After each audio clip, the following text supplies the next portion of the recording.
সবে শুরু আন্দোলন। কারাগারে যেমন কাটছে মমতাজের দিন। শেখ হাসিনার আমলে ঢাকা বিশ্ববিদ্যালয়ে ছিল ডাকাতদের গ্রাম, মন্তব্য করেছেন রিজভী।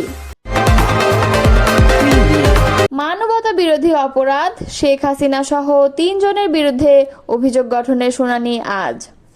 এতক্ষণ শুনছিলেন সংবাদ শিরোনাম, এবারে বিস্তারিত।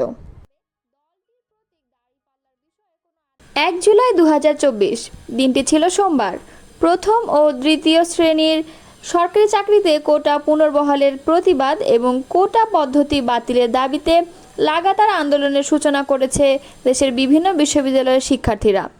ঢাকা বিশ্ববিদ্যালয়, চট্টগ্রাম বিশ্ববিদ্যালয়, জগন্নাথ বিশ্ববিদ্যালয়, জাহাঙ্গীরনগর বিশ্ববিদ্যালয়, রাজশাহী ও বরিশাল বিশ্ববিদ্যালয়ের শিক্ষার্থীদের সমাবেশ ও বিক্ষোভ মিছিলে উত্তাল ক্যাম্পাস। 3 দিনের কর্মসূচি ঘোষণা করেছেন শিক্ষার্থীরা। তবে সেটাকে গুরুত্ব না দিয়ে প্রতিদিনের মতো বিএনপিকে নিয়ে আওয়ামী লীগ পড়েছিলেন। সেদিন দুপুরে তেজগাঁও ঢাকা জেলা আওয়ামী লীগ অফিসের সামনে এক আলোচনা সভায় আওয়ামী লীগ সাধারণ সম্পাদক ওবায়দুল কাদের বলেছিলেন, বিএনপির নেতাদের চোখে ঘুম নেই, তাদের ঘুম হারাম হয়ে গেছে। মির্জা ফখরুলের চোখে অশান্তির আগুন। লন্ডন থেকে ফরমান আসে ইন অ্যান্ড আউট। বিএনপিতে যখন ইন আউট চলছে, সেই ওবায়দুল কাদের আজ দেশ থেকে পালিয়ে ভারতে অবস্থান নিয়েছেন। দলের এই ক্রান্তি লগ্নে হয়তো তার আজ ঘুম হারাম হয়ে গেছে বলে মনে করছেন কেউ কেউ। দীর্ঘ 16 বছর ক্ষমতায় থাকা দল আওয়ামী লীগ ছাত্র জনতার আন্দোলনের মুখে ক্ষমতাচ্যুত হয় 2024 সালের 5 আগস্ট।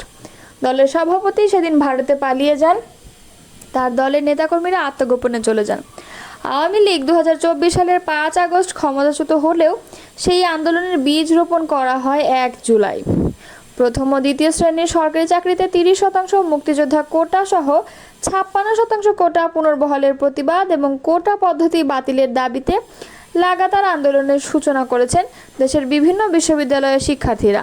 সেদিন মানববন্ধন, সমাবেশ ও বিক্ষোভ মিছিলে উত্তাল ছিল ক্যাম্পাস।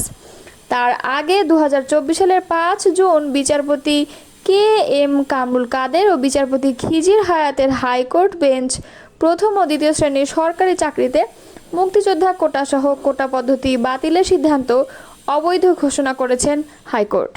সেই রায়ের পরিপ্রেক্ষিতেই কোটা বিরোধী আন্দোলন শুরু হয়। এদিকে গত বছরের 1 জুলাই বাংলাদেশে এক অবিশ্বাস্য ঘটনার সাক্ষী হয়। এদিন শিক্ষার্থীদের কোটা সংস্কার আন্দোলন বৈষম্য বিরোধী ছাত্র আন্দোলনে রূপ নেয়। এটি ছিল প্রায় 16 বছরের আওয়ামী লীগ সরকারের পতনের সূচনাবিন্দু।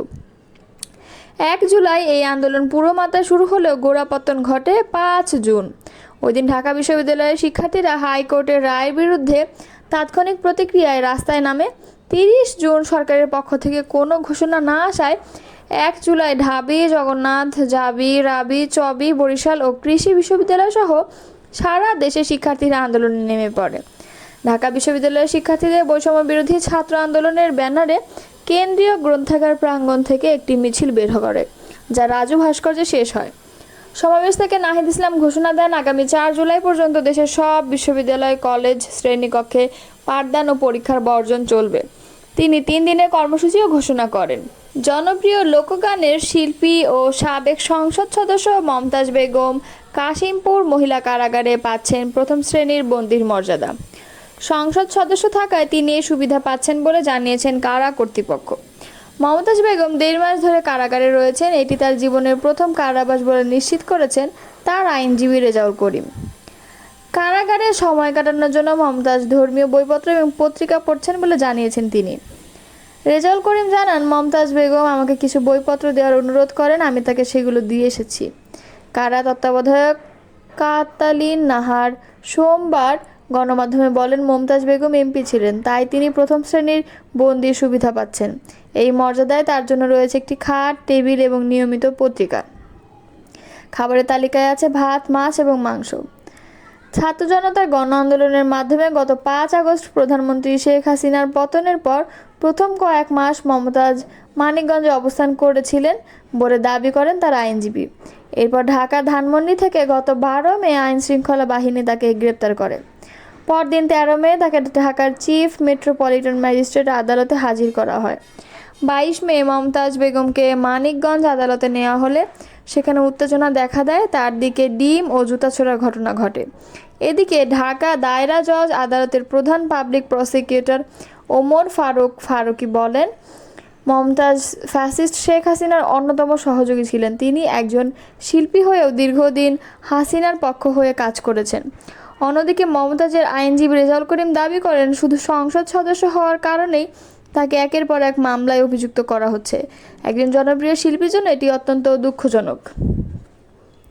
শেখ হাসিনার আমলে ঢাকা বিশ্ববিদ্যালয় ছিল ডাকাতদের গ্রাম বলে মন্তব্য করেছেন বিএনপির সিনিয়র যুগ্ম মহাসচিব রুহুল কবির রিজভী।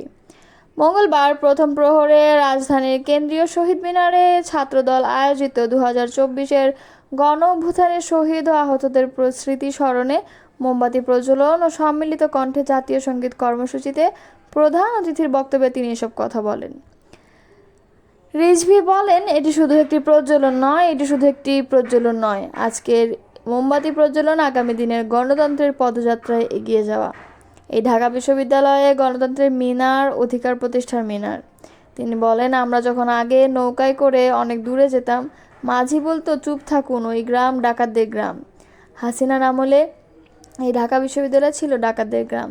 অনেক আতঙ্ক নিয়ে আমরা ঢাকা বিশ্ববিদ্যালয়ে পার হতাম। সেই জায়গায় দাঁড়িয়ে আমি সেই 52-69-এর বিশ্ববিদ্যালয় দেখছি, যেখানে বইছে শান্তির সুবাতাস। বিএনপির সিনিয়র যুগ্ম মহাসচিব বলেন, শেখ হাসিনা বলেছিলেন, বাধা দিলে সব বন্ধ হয়ে যাবে। আমরা সব কিছু দিয়ে ছাত্রদের স্তব্ধ করে দেব। এত কিছু থাকার পরেও গণতন্ত্রের জন্য ছাত্রদের যে সংগ্রাম তাকে শেখ হাসিনা ঠেকাতে পারেনি। আজকের আলোক প্রজ্বলনের মধ্য দিয়ে আমাদের 36 দিনের কর্মসূচির শুভ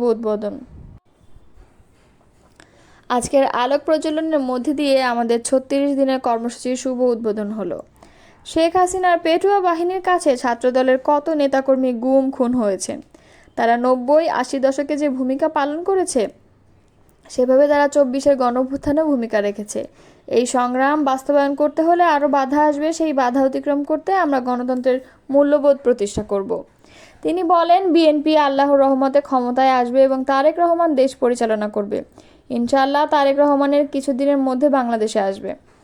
কেন্দ্রীয় সাধারণ সম্পাদক নাসির উদ্দিন নাসির বলেন, 15 বছর ধরে বাংলাদেশে যে ফ্যাসিবাদ তৈরি হয়েছিল, তার বিরুদ্ধে বাংলাদেশ জাতীয়তাবাদী ছাত্রদল সহ জাতীয়তাবাদী বিভিন্ন দল অংশ নিয়েছিল।